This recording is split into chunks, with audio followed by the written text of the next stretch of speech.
Hop, kömür katyol.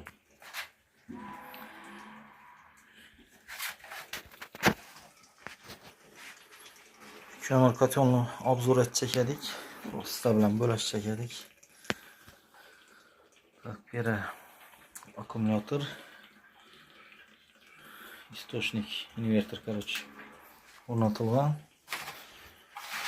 Shunda uyni maydonini necha dedingiz? Sırtından 260 kvadrat sırttan ölçesi. Nishondan 260 kvadrat. Hem yer paxsa Hem yer paksa. 50 santimetr. 50 santim. Shunda o'rtacha 5 oy bo'lsa, bizda qish sredniy o'zi 151 kun berilgan. 151 gün. Endi Xorazmga berilgan 151 gün. Şunda ya şu. Shunda necha so'mlik ko'mir yaptınız? Teresinden alganda ne? 9,5 milyon so'mlik kömür aldı.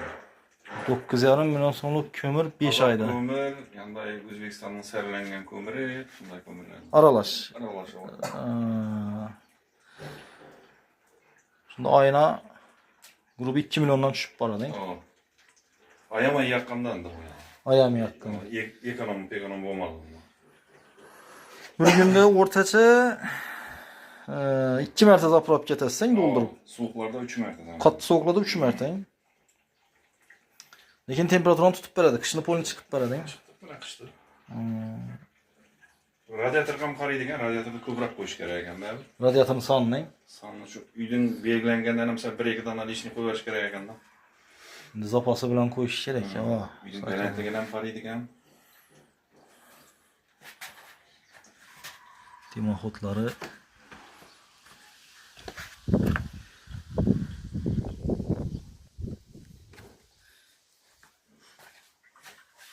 Bire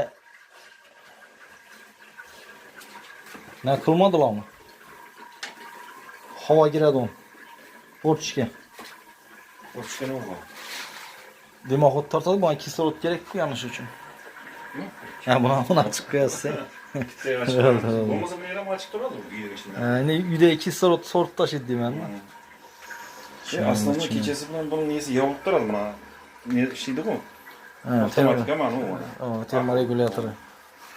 Buncha ko'p ochavermaydi mana. Zo'r. Uklon etildimi ya nasos bilanmi? 3 xona uklon bo'ldi, qolgani nasos. Ha, agar nasos o'chib qolsa ham mobodo oynab turadi. 20 soat ishlasa, 20 soatdan keyin yana o'chib qolsa, undan keyin uklon ishlab boshlaydi. Ha, bu 20 soat tutib berami? Bu 14 soat ishladi. 14 eng ko'p o'chgani 14 soat bo'ldi. Ne 14 soat o'chdi, shunda ishadi, shunda bildingiz.